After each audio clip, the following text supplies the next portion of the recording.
Oui, juin, pour une question qui est importante, qui n'est pas une question à régler en quelques lampées de mots. C'est une question complexe et qui demande évidemment un peu de, comment dire, méticulosité. C'est une question complexe et voilà, donc j'ai pensé, donc je viens de regarder la figure de ce type que je déteste, qui s'appelle Blanchard, qui se présente comme spécialiste de la colonisation, etc. En tout cas, c'est un mec multicarte, c'est un mec médiatique qui aime les plateaux, qui aime, voilà, donc apparaître, je sais pas pourquoi, il s'intéresse, le maître français pour des questions touchant à la colonisation. En tout cas, il passe un peu, il est un peu présent partout. Donc, c'est pas tellement ça, c'est juste, j'aurais pu me concentrer, mais en fait, j'étais en train de penser à quelque chose. Donc, le mot ordre, avant, je voulais parler de la société de l'ordre, après avoir condamné dans un précédent développement la société de contrôle. Si je me rends compte, évidemment, avec ce concept de l'ordre, et qui revient, finalement, je me suis dit, tiens, un président américain, il doit s'adresser, d'abord, quand il parle de l'ordre, il s'adresse à son électorat. Mais en fait, il peut très bien, dans son insistance sur l'ordre, sur l'appel, finalement, à une sorte de reprise en main, il peut lui-même générer du désordre. Donc, on peut parler d'un état de désordre, mais il peut l'aggraver. Donc, finalement, son intervention, bien entendu, on la comprend. Elle s'inscrit dans un contexte, elle est avisée, etc. Mais cela peut être en grande partie contre-productif. Je me rends compte, je me suis vu en train de dire, tiens, je suis pour l'ordre. Puisque quand on pense à la problématique, par exemple, insécurité, etc., je suis pour une certaine sécurité. Bien entendu, quand je vois le versant un peu répressif de l'État, quand il s'agit de l'État qui veut, entre guillemets, assainir l'espace public de toute chose qui pourrait le salir, entre guillemets. Donc faire des raccourcis, genre les mégots, vos mégots vont polluer l'océan. Comme si finalement, entre les deux choses, il n'y avait pas des tas de passoires et des tas de filtres. Donc des choses qui retiennent. Donc on laisse pas passer les choses telles quelles. Je veux dire, on les lâche pas comme ça dans la nature. On filtre, on retient, on les lâche. Même pas les bouts issus de la décantation des eaux usées, etc. Mais ça, on ne le lâche pas comme ça dans la nature. Alors, parler d'un mégot qui est quand même assez, comment dire, qu'on peut facilement sélectionner, voilà, l'appel à la répression comme à une époque pas si lointaine, dans Singapour, il y avait la répression. Si on jetait un chewing-gum, donc on recevait une amende, et l'amende, j'imagine, était conséquente, comme l'amende réservée pour ceux qui jettent. Voilà, on fait d'une chose qui peut-être qu'on peut comprendre un peu, jeter un masque, ce masque-là est un peu comme jeter un préservatif usagé. Donc, c'est potentiellement, bon, si c'est manipulé par-ci, par-cela, on peut aller comme ça loin dans une sorte d'anticipation, enfin, je sais pas quoi, un enfant, machin, comme si l'enfant, dès qu'il voit un préservatif, il saute dessus, comme si, par exemple, chasser cette chose que je ne saurais tolérer. Donc, même niveau de gravité, le masque qui peut-être est contaminé ou peut-être pas, et qui se retrouve, enfin le mégot de cigarette qui se retrouve finalement catalogué dans la même catégorie de menaces, et voilà, donc c'est du n'importe quoi, et l'amende elle est vraiment énorme. Déjà l'amende en soi elle n'est pas légitime, mais après son montant il est encore totalement hallucinant. Voici 140 € pour avoir jeté un mégot. C'est le resserrement du champ des libertés. Bien entendu, le masque, dans une version un peu comment dire, très interpellante. Voici, donc il fallait se découvrir, il fallait pas se masquer. Aujourd'hui, on se masque, c'est une chose que tout le monde a relevée. Mais finalement, celui qui ne se masque pas, bon, c'est peut-être en train de passer, mais celui qui ne se masquait pas, ou celui qui ne masque pas dans certains espaces, pouvait très bien être considéré comme potentiellement dangereux, comme voilà, comme quelqu'un méritant au minimum une sorte de d'avertissement, une sorte de, au minimum une sanction morale. Voilà, un citoyen, un mauvais, presque mauvais citoyen. Donc la chose est, donc comment peut-on être quand on dit ça, comment peut-on se considérer comme un être conservateur, voire un être réactionnaire. Réactionnaire, pourquoi? Dans le sens où une société, comme quelqu'un l'a révélé, les quartiers, finalement, en dehors des lois de la République, mais lui, il vise autre chose. Moi, je déclare que je suis dans la panade, que je suis embêté.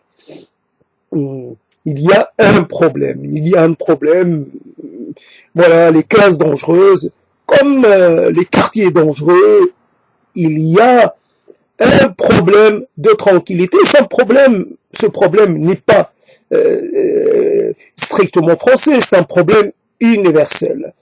Comme quand j'étais tout petit, et évidemment, la lutte fratricide, si je puis dire, entre quartiers, entre territoires contigus. Donc là, les quartiers se battent entre eux. Et donc, si tu pouvais très bien, je sais pas, je me rappelle, j'avais été interpellé par des enfants, moi-même étant adolescent, ou à peine adolescent, donc parce que je passais, parce que je venais, parce qu'ils ne me connaissaient pas. Il y avait cet élément, j'étais étranger dans ma ville, mais étranger parce que le quartier, c'est pas mon quartier.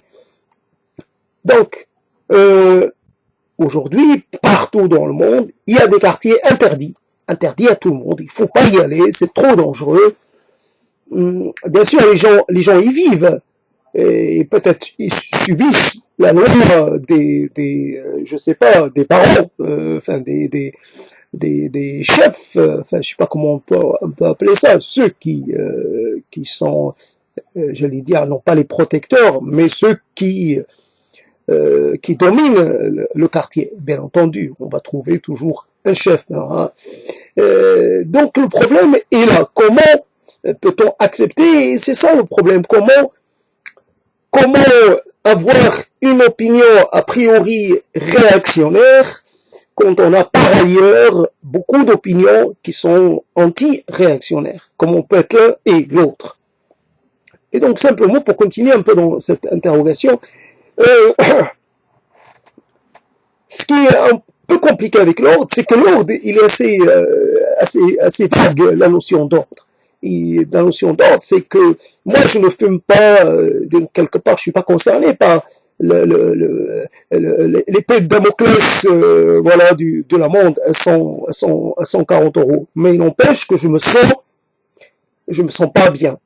Je me sens pas bien, je me sens cerné, je me sens oppressé. Voilà la chose. Donc, comme des gens sémantiquement ont un peu varié. Alors c'est plus la vidéo de surveillance, c'est la vidéo protection. Donc comme quand j'ai estimé la vidéo protection pouvait là aussi interpeller un passant. Donc la caméra surveille, mais elle peut aussi interpeller, comme dans cette évolution qui s'est produite à l'occasion de la crise sanitaire, et donc des drones qui filment et en même temps sont en capacité de s'adresser, d'avertir. Voilà. Premier avertissement, sans frais, Deuxième avertissement, déco de semences en l'air. Et deuxième avertissement, on tire. Donc, imaginez un drone armé, capable de tirer des balles, capable, je sais pas, de tirer des décharges électriques pour, je sais pas. Alors, qu'on va doser. Alors, premier avertissement, charge électrique faible, enfin, et puis on va monter en puissance. Donc, et c'est ça. Donc, le problème est là. C'est ça, être réactionnaire, c'est comme, je sais pas comment on dit, on choisit ce qui nous arrange dans ce qui est proposé au niveau législatif, au niveau administratif, voilà. Cette disposition m'intéresse, cette disposition va dans le sens de ce que je préconise, et d'autres dispositions, pour moi, elles doivent être donc. Alors, à un moment, il faut être d'un bord ou de l'autre, c'est ça le problème. On peut pas être, bon, il dit, on est du centre, alors on prend ce qu'il y a de bien dans les deux camps. On va être au centre, pas neutre, mais être quand même engagé, mais au centre. On va dire qu'il y a besoin d'un ordre, mais cet ordre, il faut qu'il soit, comment dire, qu'il soit dosé, qu'il soit juste. Alors, l'ordre juste, hein, comme ça, on pousse, et on arrive à une notion qui permet de ne pas rester dans cet enfermement issu de cette détermination comme réactionnaire. Pas conservateur, mais réactionnaire. C'est ça le problème. C'est quelqu'un qui veut revenir à une société qui permet aux individus de moins faire. L'insécurité, c'est une chose permanente. On peut avoir un ordre politique réactionnaire, mais à côté, un ordre social pas sécurisé du tout, une scène sociale dans laquelle les individus s'attaquent les uns aux autres. Alors l'ordre, c'est quoi? C'est sur certains aspects, voilà, on applique une morale stricte, mais sur le reste, on laisse faire. Donc les villes n'ont jamais été sûres, jamais elles le sont plus qu'auparavant. Évidemment, si on fait un peu de remontée en arrière, on va s'en rendre compte que, évidemment, la notion de sécurité, c'est une notion qui évolue, peut-être très relative. Si on compare l'insécurité qui régnait, par exemple, dans une grande ville, dans les campagnes, etc., au 18e, et si on devait la comparer par rapport à maintenant, on se rendrait compte que l'insécurité de maintenant est finalement presque anecdotique. Donc, j'ai parlé des campagnes, j'ai pas parlé des villes. Les campagnes étaient plus ou moins tranquilles jusqu'à l'arrivée d'un certain nombre de prédateurs, de ceux qui font un peu le ramassage, qui font le tri dans ce que possède, voilà. Je prends cette machine, je l'envoie ici ou là, en Afrique du Nord, je l'envoie, je sais pas, en Europe de l'Est, voilà. C'est ça. Donc, pour cette histoire, tout cela pour militer de faire des développements séparés pour chaque chose. Donc, je clôt cette idée ou ce désir, cette envie de me situer comme réactionnaire. Et puis je passe à autre chose qui n'est jamais, évidemment, toutes les questions politiques sont liées entre elles. Donc c'est le problème aujourd'hui. Je me rappelle de cette histoire dont j'ai parlé à quelqu'un il y a pas si longtemps. Cette histoire, je connaissais une fille qui était, si on peut dire, mulâtre. Je sais pas comment à l'époque ce terme avait une signification, en tout cas qui était de un foyer mixte, d'un pays d'Afrique dite subsaharienne et de l'autre côté issu d'un parent appartenant à l'Europe dite occidentale. C'est donc la rencontre normalement devrait donner quelque chose un peu dans l'équilibre, mais c'est un équilibre quand même difficile à assurer, à tenir dans le temps. Donc, quand il y a eu cette allusion faite par un chercheur ou deux chercheurs, comme ça, au travers d'une rencontre avec les médias, voilà, quelqu'un présent au plateau qui dit on pourrait faire un essai, etc. Tout de suite, la fibre nationaliste, j'allais dire noire, entre guillemets, s'est réveillée, et voici l'Europe, voici l'homme machin occidental, qui veut évidemment dans la suite de ce qu'il faisait avant, voilà, va expérimenter des choses, va mettre en danger la santé des pauvres populations innocentes. Voilà, on fait l'exercice sur les subsahariens comme si c'était des animaux de laboratoire, comme s'ils n'avaient pas la même valeur que les autres. Mais pourquoi ne t'es-tu pas réveillé à d'autres occasions? Donc ça me permet, puisqu'il y a eu tout à l'heure dans les informations, comment dire, voilà pourquoi j'ai pensé à ça. Donc dans l'information, on a parlé de la Chine. La Chine qui fait ce qu'elle fait, évidemment, c'est condamnable, ce qu'elle fait à Hong Kong. Donc il y a une réaction un peu énergique de la part de la Grande-Bretagne, ancienne puissance occupante de Hong Kong. Après la France, elle est plus dans une sorte de discrétion, la France ne s'exprimant pas, parlons plutôt d'autre chose. Et évidemment, ce que fait par exemple la Malaisie avec les musulmans originaires de comment s'appelle cette province birmane, cette province de j'ai oublié le nom. En tout cas, les Rohingyas. Donc, des Rohingyas se sont réfugiés en Malaisie. Mais la Malaisie ne les accueille pas, ne leur accorde pas le statut de réfugiés et essaie plutôt de les faire partir. Alors, la solidarité inter-islamique, ce n'est pas, c'est juste souvent, c'est un slogan et dans les faits, c'est tout à fait autre chose. Donc,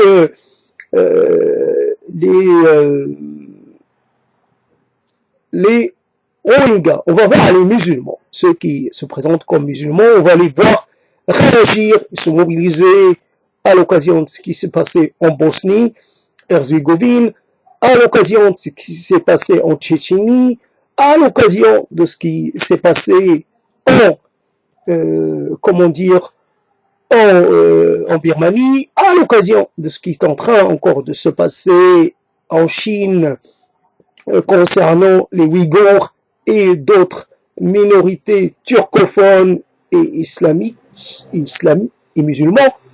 Donc, mais par contre, j'ai pensé à quelqu'un qui était d'obédience bouddhiste, c'est comme ça qu'il m'a affirmé qu'il était bouddhiste. Il mène un combat pour la défense, de Tibet, évidemment occupé par la Chine. J'ai jamais vu un musulman défendre la cause tibétaine. Et je n'ai pas vu un Tibétain défendre la cause des Ouïghours. Voilà, il n'y a pas de croisement. Pour y dire, chaque fois qu'il y a une cause, il y a des gens oppressés. Chaque fois qu'il y a une cause, je sais pas, je vois quelqu'un défendre les peuples autochtones, quelqu'un qui se présente comme poète, défendre les peuples autochtones d'Amérique centrale ou d'Amérique du Sud, mais il ne défend pas les peuples autochtones, je sais pas, qui pourraient être ailleurs.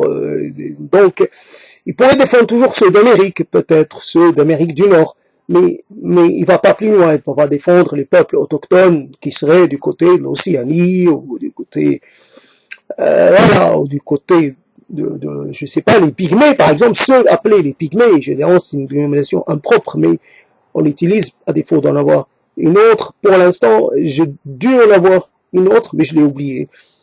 Donc, le problème est là. Donc, ceux dits noirs se mobilisent pour les questions, évidemment, noirs, touchant au champ dit noir, et ceux dits musulmans se mobilisent pour les questions touchant au territoire dit musulman et pas pour le reste. Pas pour le reste. Je ne pourrais jamais voir des musulmans se mobiliser pour la défense de la cause des libertés à Hong Kong.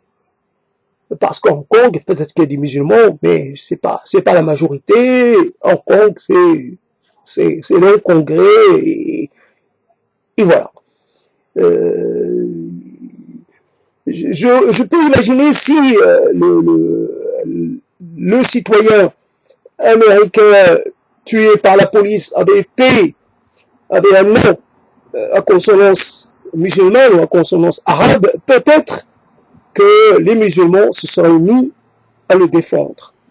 Donc les musulmans, je n'entends pas parler tant que ça, il n'y a pas eu de manif dans les pays musulmans, dans les pays arabes, pour défendre. Et simplement cette histoire.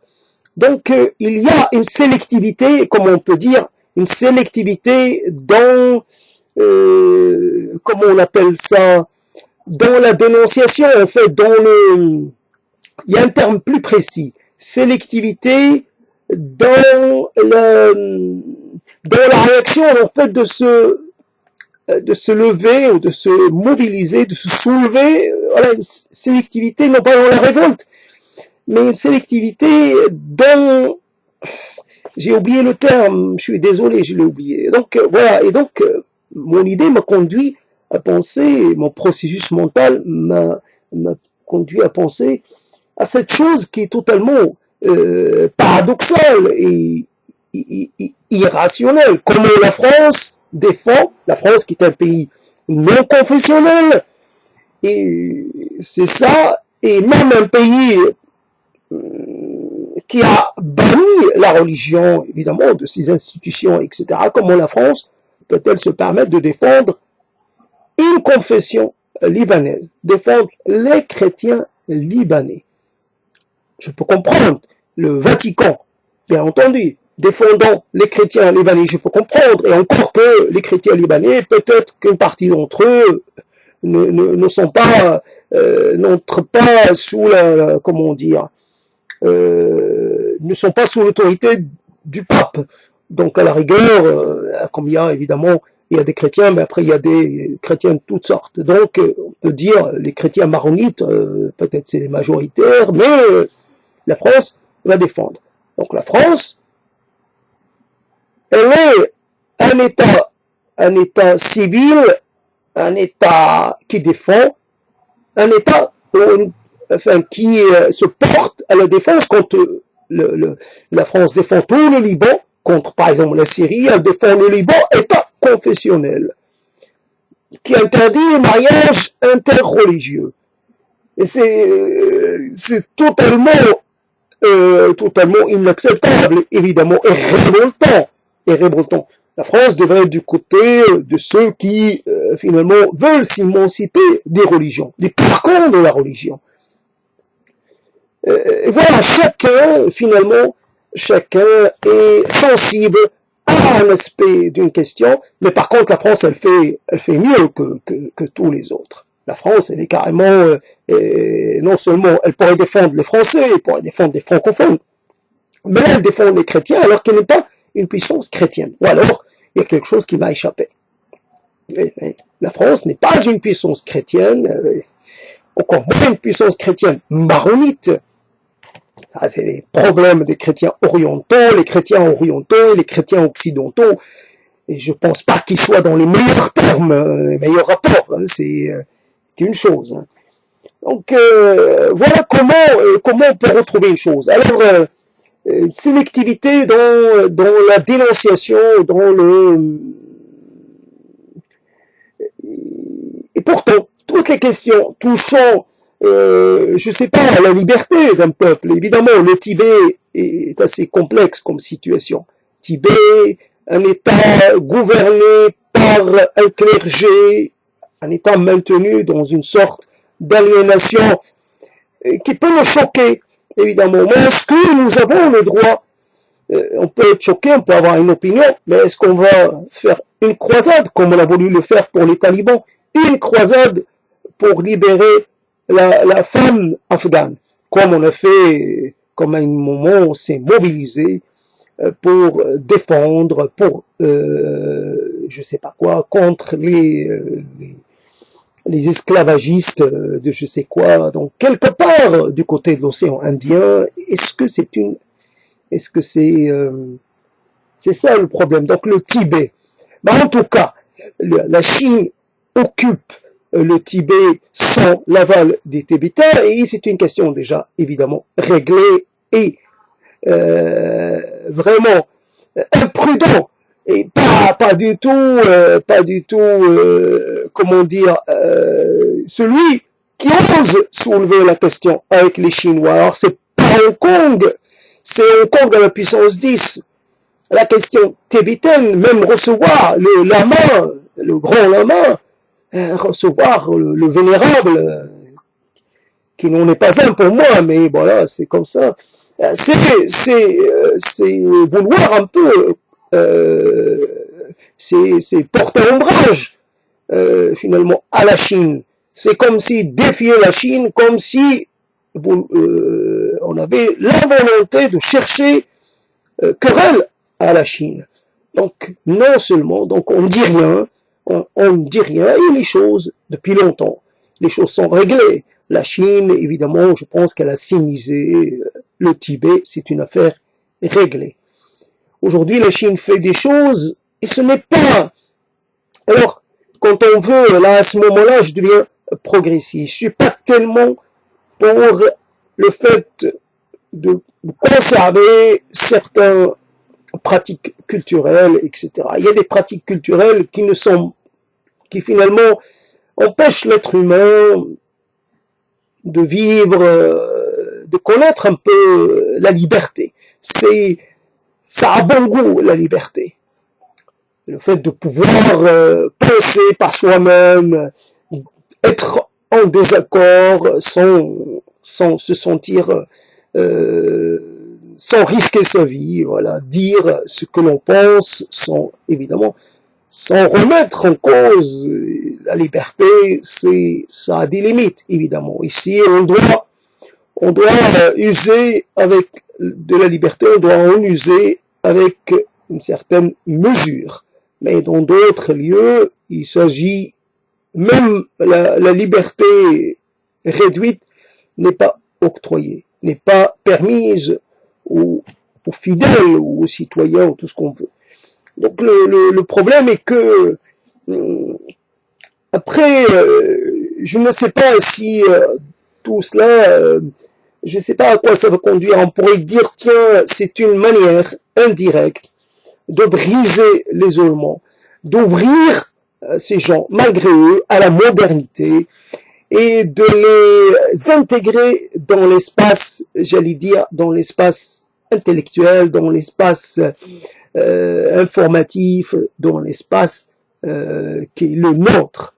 Ne pas les laisser finalement faire les choses dans leur coin et continuer leur comment dire, toujours cette singularité que défendent certaines personnes. Cette singularité, on peut la contester. Donc, mais la Chine, qu'est-ce qu'elle fait, la Chine? Après, c'est une question qui a mobilisé d'autres personnes que les musulmans, c'est évident. Mais le problème est donc,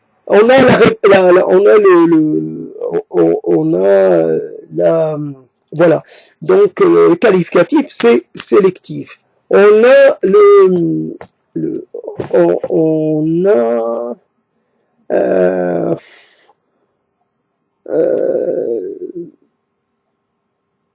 on n'a pas on n'a pas la dénonciation sélective, mais il y a un terme que j'arrive pas à retrouver. Donc j'ai introduit l'adjectif sélectif, mais après on n'a pas la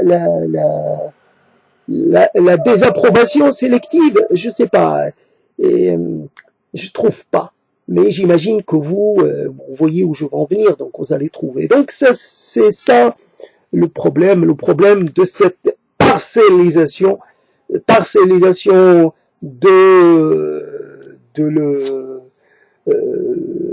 parcellisation de la. Encore une fois, je trouve pas. C'est vraiment, je suis pas gâté ce soir. En tout cas, chacun choisit ses sujets, choisit ses actions, symboliques ou pas symboliques, voilà. On s'offusque, on crie, on crie à la, non pas à la transgression, on crie à l'agression quand ça nous arrange. On est sourd à tout ce qui finalement n'entre pas dans notre champ symbolique, dans le champ auditif symbolique. On perçoit ce que nous avons peut-être inconsciemment, peut-être pas choisi d'entendre. On est sensible qu'à certaines, on pourrait comme si on était sensible qu'à certaines fréquences et pas à d'autres. Voilà donc comment la chose m'apparaît. Donc c'est l'humanité évidemment représentée par ces différentes branches. Là elle est mise finalement en danger, des groupes qui vivent d'une certaine façon. On pourrait dire, tiens, des groupes qui vivent un peu dans un espace énorme, qui n'ont pas les moyens d'exploiter cet espace comme ils le devraient, comme il pourrait l'être. C'est pas grave si on les expulse, si on les déplace vers les villes, vers les concentrations, un peu les réductions de l'époque des conquêtes. Mais parce que comme ça, on pourra exploiter tranquillement. Pas besoin, si on commence à finalement à exploiter un filon de métal précieux, on ne sera pas gêné par les rejets que l'on peut être amené à déverser dans les cours d'eau. Tiens, on peut envoyer autant c'est quoi ce métal qui sert à amalgamer l'or, dont j'ai oublié le nom. En tout cas, on pourra polluer tranquillement. Alors que, évidemment, s'il y a dans un espace qu'on imagine assez vaste, s'il y a 100 personnes, 1000 personnes, il y a des chances pour quand même qu'ils soient impactés dans une partie de leurs ressources, alors que ce soit des ressources piscicoles ou des ressources aquatiques ou des ressources autres. En tout cas, il y a obligatoirement un impact négatif.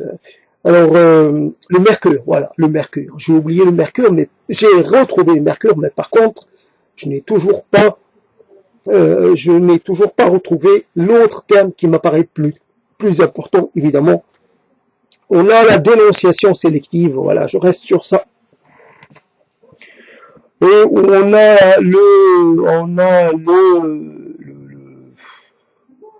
je vais toujours dire le déni, je sais pas pourquoi, j'ai pas trouvé, je suis impuissant.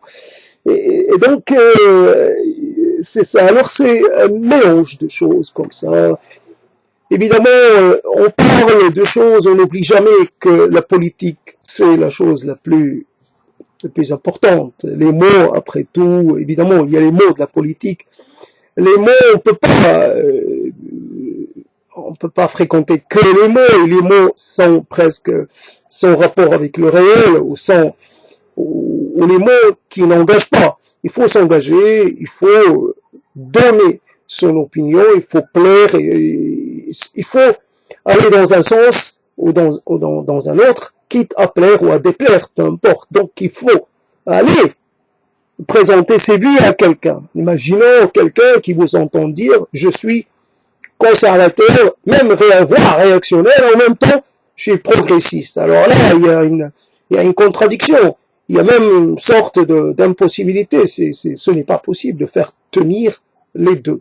Pourtant, je peux les faire tenir. J'ai pas spécialement le corps pour les développer en ce moment, mais je peux faire tenir ça pendant un certain temps. Alors c'est ça le problème. Alors toujours un peu cette multidimensionnalité de l'être humain, ces appartenances multiples, un peu l'être humain un peu écartelé entre beaucoup de choses. Évidemment, quand je vois quelqu'un parler de violence vis-à-vis des femmes et du terme choisi pour parler. Alors, féminicide, on pourrait dire arabicide, pourquoi pas.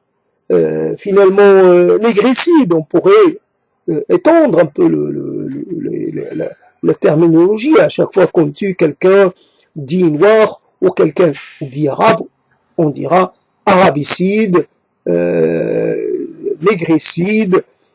Voilà, donc c'est ça le problème. Donc c'est vrai que l'on a une petite réticence, voire une réticence tout court, quand on entend un peu les arguments de certains, notamment une personne qui dit, même si moi, quand j'étais petit, j'ai pensé, voilà, un permis pour pouvoir engendrer. On ferait passer une sorte de test pour voir si vous êtes capable, voilà, si d'élever une progéniture sans finalement la traumatiser, sans évidemment la priver de l'essentiel. Après, donc, un code faudrait passer là, donc ça c'était mes idées, mes envies à moi, enfant, évidemment, enfant, et puis je ne peux pas concevoir une chose comme ça. Alors ça serait de priver des gens d'un droit essentiel, sous prétexte je ne sais pas quoi. Donc si on établit un code peut varier, donc donc à chaque fois, donc il y aura, ça sera une sorte de, les élus évidemment, il y aura des élus, voilà, vous êtes élus à la qualité de père, soyez contents, ça arrive pas à tout le monde parce que c'est compliqué, hein.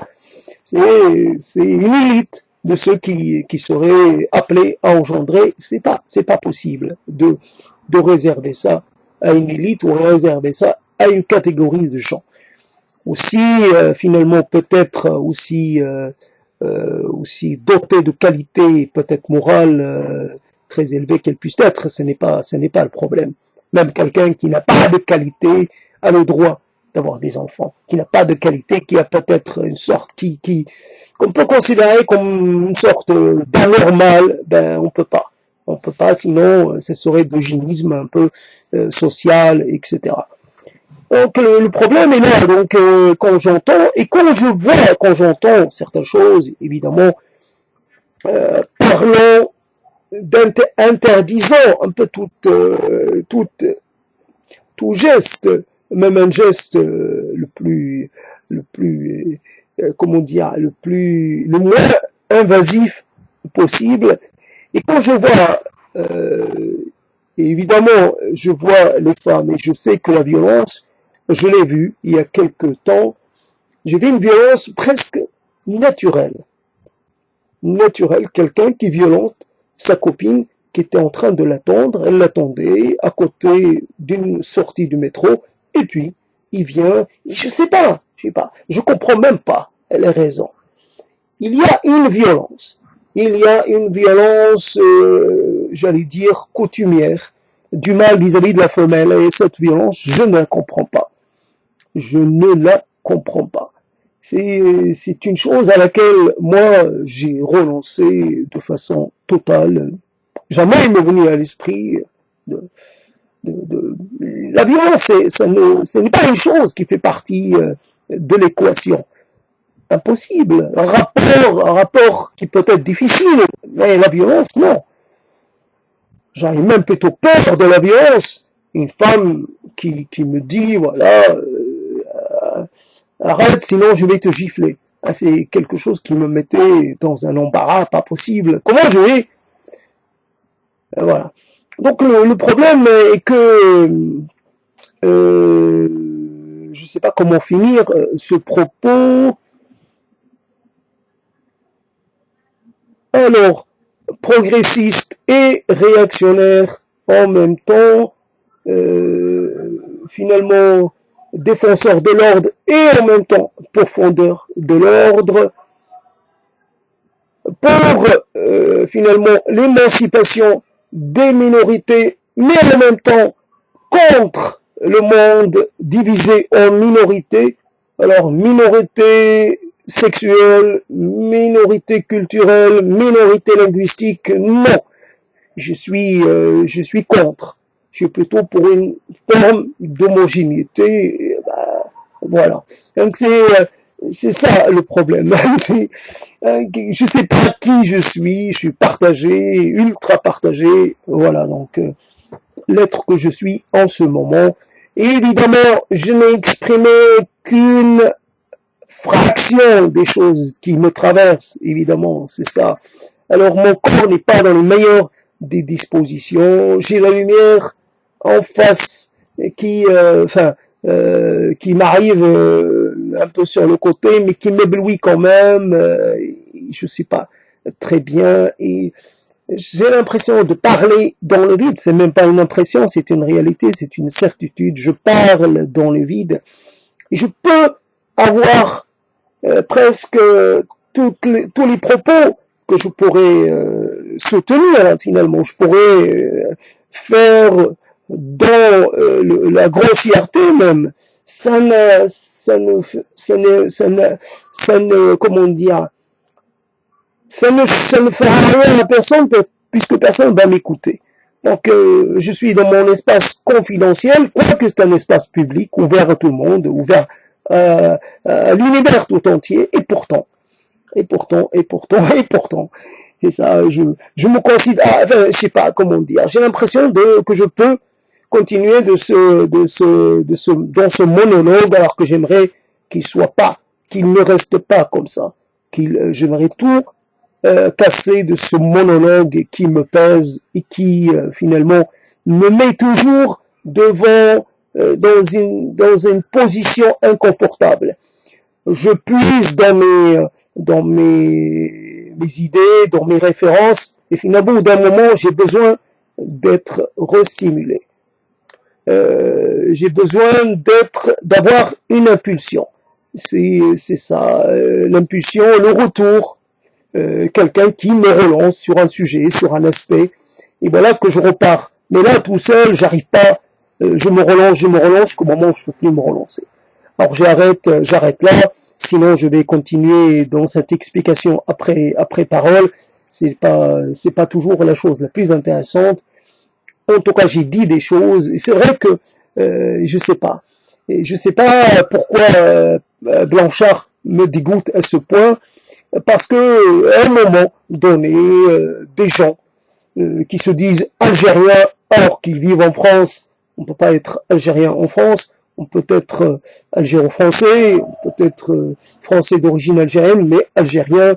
Donc des gens qui, voilà, toujours un peu dans le même tropisme, toujours les questions de ceci, du colonialisme, de ceci, de cela, l'histoire qui n'est jamais terminée, l'histoire qu'on rabâche, qu'on réinterroge à l'infini. Et donc, il était venu à l'invitation de ces gens-là, qui font un truc, comment dire, en huis clos d'une certaine façon, un clos permanent.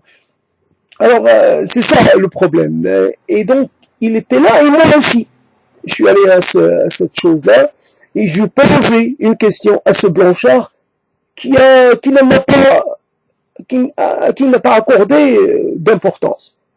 Finalement, je me suis éveillé à une chose qui était que cette organisation appelée SOS Racisme avait comme slogan Black, Blanc, Beurre. Et je me suis dit, déjà à l'époque, c'est une association qui fragmentait le champ social, qui le divisait en 3 catégories, et c'était dangereux, et ça l'est toujours. Donc, comme les Arabes ou les gens dits Arabes, finalement, on les détermine par rapport à cette arabité un peu verlanisée, mais on ne les détermine pas par la couleur. Ils sont dans un entre-deux un peu spécial, ils ont un statut à part. Donc, c'est ça le problème. Donc, moi, c'est pas tant une question que je voulais me poser, qu'une remarque que je voulais me faire. J'ai profité de sa présence pour me faire une remarque à moi-même. Comment j'ai pu ne pas m'apercevoir de cette chose-là? Comme à un moment, j'ai profité d'une soirée organisée par, je sais pas, la Ligue de défense des droits de l'homme ou des choses comme ça, peu importe ce que c'est, mais en tout cas, des gens qui font dans cette activité-là. Et donc, je me suis dit, j'ai dit au président de l'organe, j'ai dit, on a appris la démocratie. Le problème, c'était pas ça. Au moment où j'ai affirmé ça, j'étais prêt à le dépasser. Une chose, on l'affirme à un moment, mais en fait, le moment où on en prend conscience, peut-être où on la formule, on en est déjà très très loin. Là, parce qu'en France, on peut parler de démocratie, on peut parler d'alternance, mais réellement, est-ce qu'il s'agit réellement d'une alternance? Est-ce qu'il s'agit réellement de la démocratie véritable? Il y a une démocratie, peut-être, il y a une alternance, mais dans des cercles bien choisis. Les cercles des énarques, les cercles, voilà, l'élite de la République. Après, évidemment, la démocratie, c'est un concept difficile à manier, et c'est une pratique encore plus difficile. C'est quoi la démocratie? Quand on fait, je sais pas, quand on fait un référendum, est-ce un référendum, est-ce un outil démocratique de consultation du peuple ou pas? Quand on a pas le choix, soit de répondre oui ou non, que de répondre oui ou non, une question qui est déjà bien orientée. Alors, la démocratie, c'est une façade, c'est une sorte de paravent pour cacher la misère réelle des populations et la non prise en compte des populations. Quoique les populations ont aussi un versant extraordinairement réactionnaire, on ne peut pas tout valider parce que venant du peuple. Le peuple peut aussi être un peuple réactionnaire, un peuple ultra-conservateur, un peuple misogyne, un peuple finalement, comment dire, contre l'étranger, un peuple xénophobe, etc., etc. Le peuple, c'est compliqué de parler du peuple.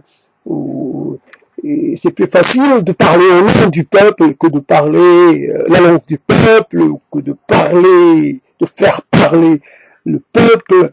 Voilà le problème. Donc le problème de la démocratie est un problème extraordinairement complexe et voire compliqué, voire très large, très vaste. On ne peut pas le régler en une phrase. Après la démocratie, après la difficulté d'exister dans le champ politique, la difficulté de s'intégrer, de faire partie, d'accompagner, même d'être à l'origine de changements.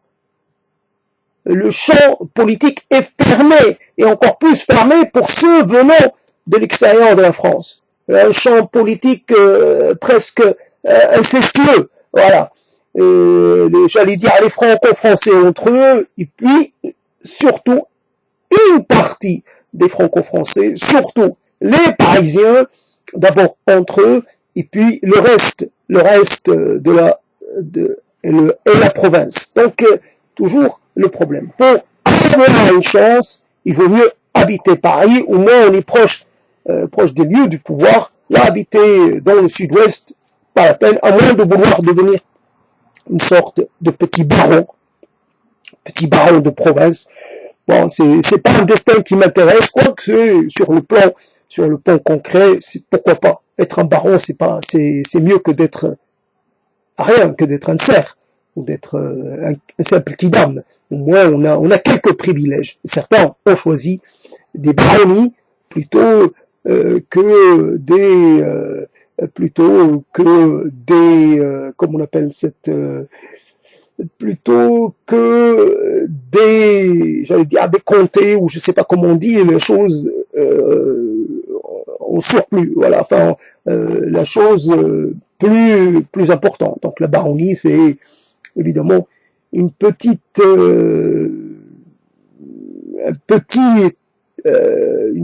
possession comparativement finalement au domaine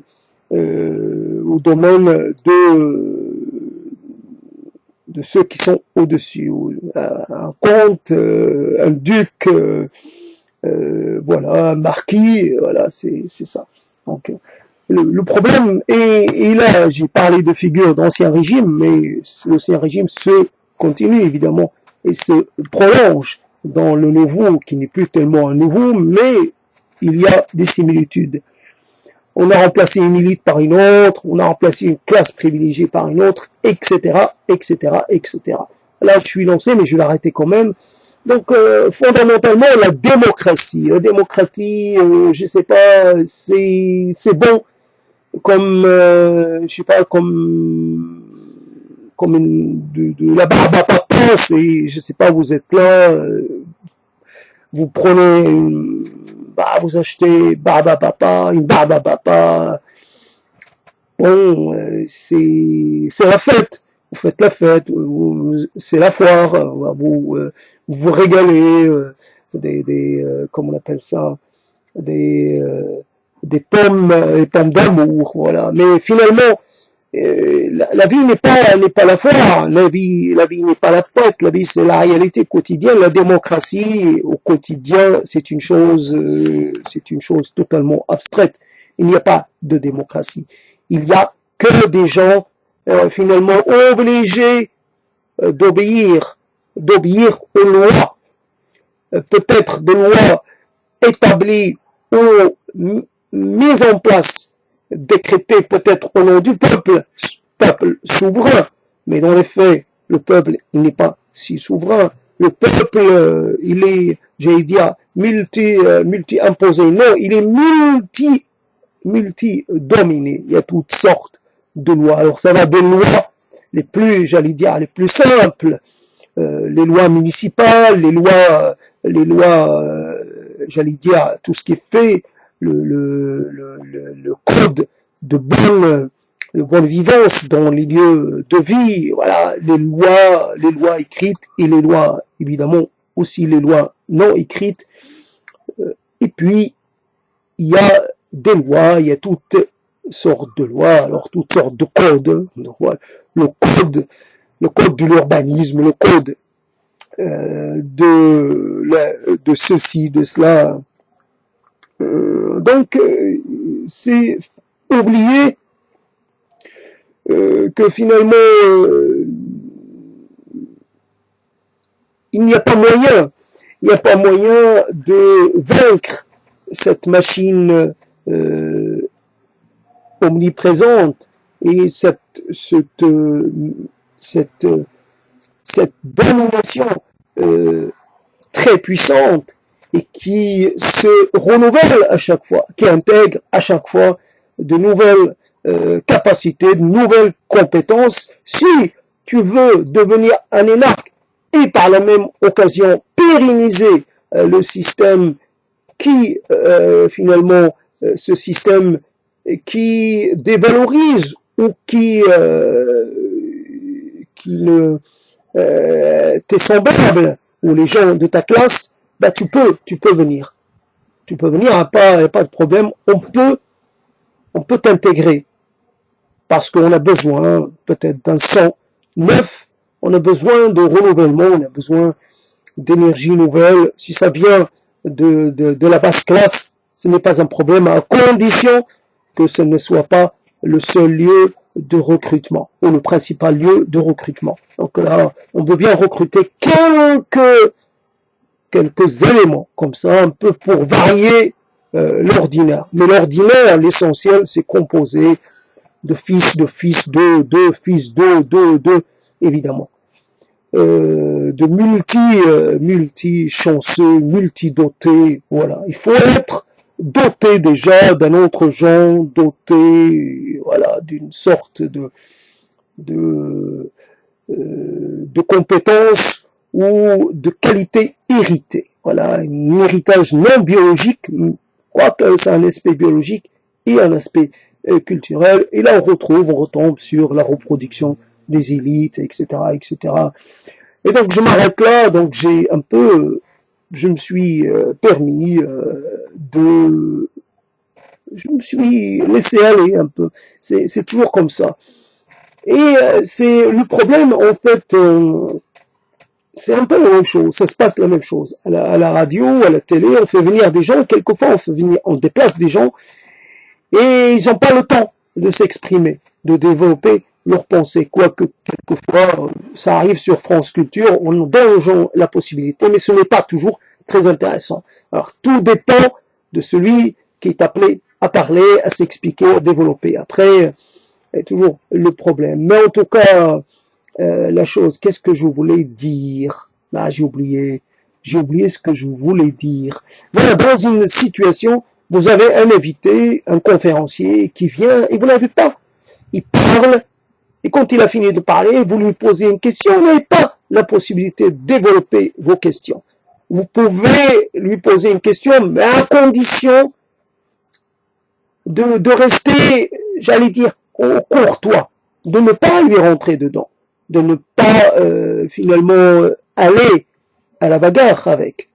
Il faut, la personne qui est là, elle a déjà fait un grand effort, elle a consenti à venir, donc on lui rend un peu la politesse, on maintient une sorte de, j'allais dire, d'atmosphère bienveillante, il n'y a pas de problème, soyons bienveillants les uns vis-à-vis des autres, et pourtant, l'autre en face, il peut être en train de dire des choses avec lesquelles on n'est absolument pas d'accord. Aussi une chose, ça me rappelle un peu, non pas ma frustration, mais ma totale, comment dire, quand j'ai posé une question à ce Beauvais qui bave, le Beauvais qui bave, tu lui dis qu'est-ce que c'est qu'une agriculture économiquement viable et environnementalement respectueuse ou quelque chose. Donc, je ne sais plus comment je dis la phrase, mais quelque chose à l'équilibre entre la viabilité économique et le respect de l'environnement. Ben, il m'a pas répondu. Il avait envie de parler d'un accord entre les États-Unis et l'Europe communautaire. C'était ça le truc qui l'intéressait. Je sais même plus comment ça s'appelait déjà cet accord d'échange.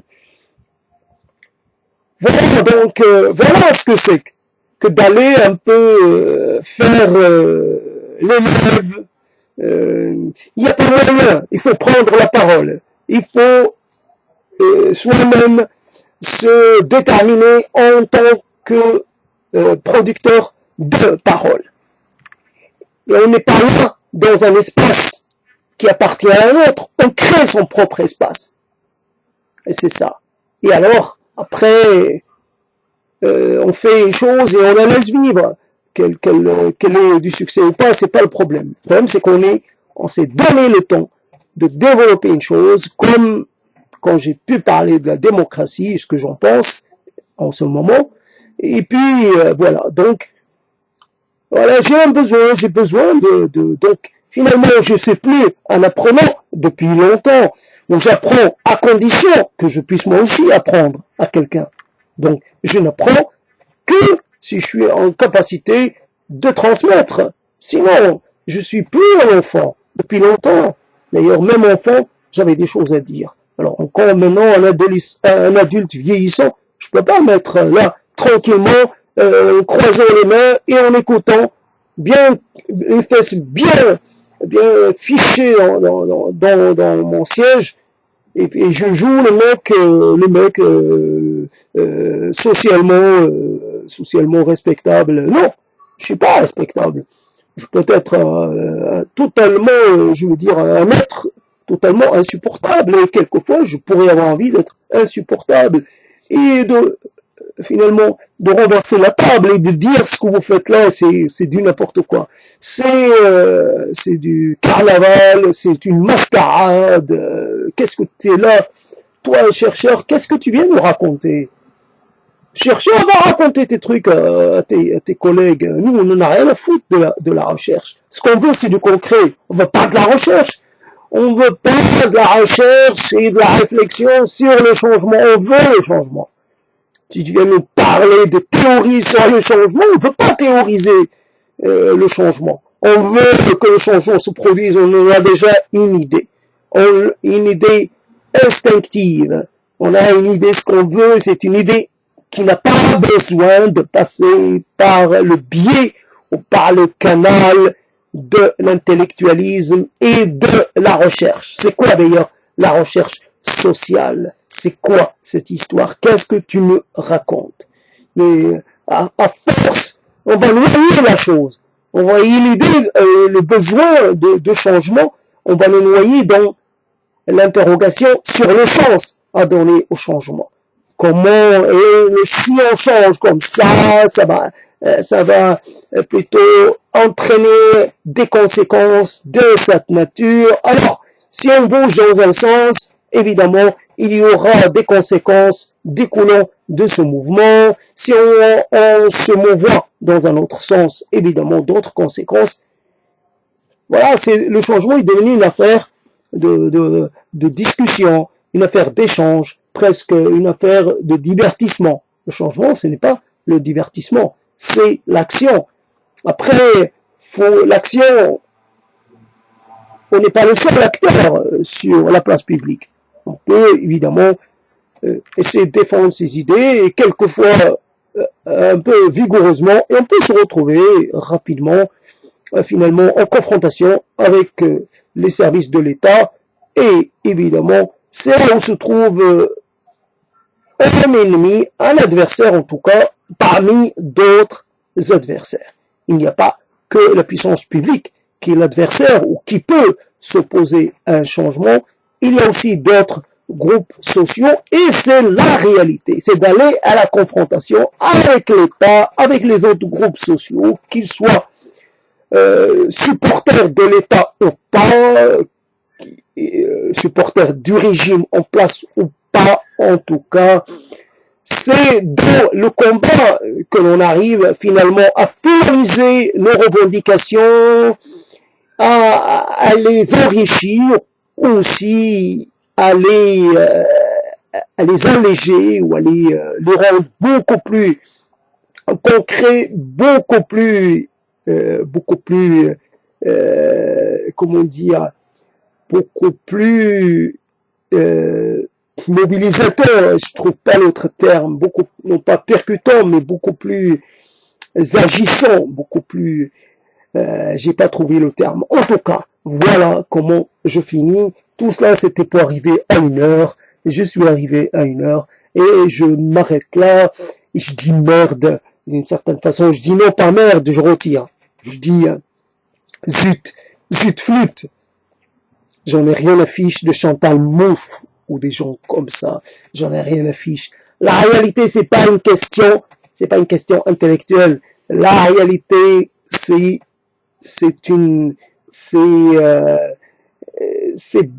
autre chose que le champ intellectuel, c'est autre chose que le champ universitaire. D'ailleurs, c'est marrant, ces histoires. Je viens de voir dans une sorte de laboratoire, enfin un laboratoire un peu globalisant, qui parle, je sais plus, je vais vérifier de quoi ça parle ce laboratoire.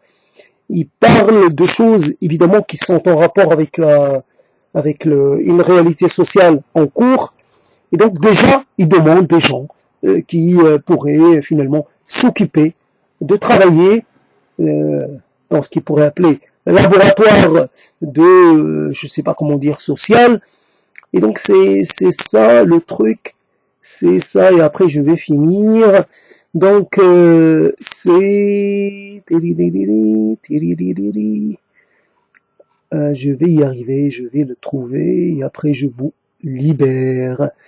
Donc identité, voilà, construire la communauté des croyants, identité et transmission au début de l'islam. Là, moi, je pensais que c'était autre chose. C'était par rapport à voilà, c'était la conversion religieuse en acte, scène, pratique et circulation. Quand on parle, évidemment, il y a des choses qui sont très, très concrètes. Il y a une guerre des religions, une guerre des dogmes, etc. Il y a, une course à la conversion des deux côtés. Les musulmans essaient de convertir des chrétiens ou des anciens chrétiens ou des athées, peu importe, et les chrétiens essayent de convertir des musulmans. Alors évidemment, les chrétiens, ce n'est pas une seule branche, c'est plusieurs, évidemment, compétiteurs. Mais finalement, analyser ça universitairement, ça sert à quoi?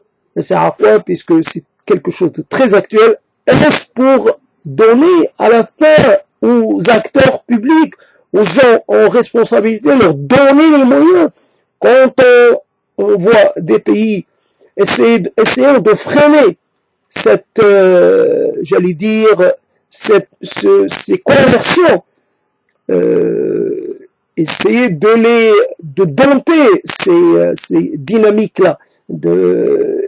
Et c'est quoi? On va faire un travail de recherche pour finalement faire une sorte, après à la fin, une sorte d'expertise et à la fin montrer aux États comment agir, soit pour accélérer le mouvement, soit finalement pour le réduire et peut-être aussi par y mettre fin. C'est une question très actuelle. Évidemment, c'est pas la question centrale, mais c'est une question d'importance tout de même, et évidemment. Donc, des questions, cette histoire immédiate, cette intervention dans l'actualité de l'université et des ceux qui se présentent en tant que spécialistes en ceci, en cela, ça pose problème. Ce travail dans l'immédiat, évidemment, l'immédiat est encore en fabrication, en production, en transformation, en mutation. Comment? On est quoi? On travaille en tant que quoi? Si je suis, je sais pas, si je suis recruté en tant que chercheur par le ministère de l'Intérieur, par les renseignements généraux, par un organisme chargé de comprendre. Si on veut comprendre la dynamique, par exemple, de radicalisation, la dynamique djihadiste, c'est une occasion pour saluer un certain Alfred Moravia qui a écrit sur le djihad il y a longtemps. Et Alfred Moravia, si tu m'entends, et ça fait que, voilà, on comprend, puisque comprendre permet de prendre les meilleures dispositions, soit pour finalement limiter la propagation d'un phénomène ou d'une doctrine, soit pour l'arrêter définitivement. Donc le problème est là, on comprend un chercheur travaillant comme ça, une sorte de fonctionnaire, voilà. Mais après, un chercheur qui se dit presque neutre, qui travaille, qui cherche, parce que sa fonction première, c'est la recherche. Il cherche en sciences sociales, mais il est évident qu'il touche là à de l'actualité très, encore pas du tout stabilisée. Voilà la question. Comment peut-on commencer à travailler un métal qui est encore en fusion?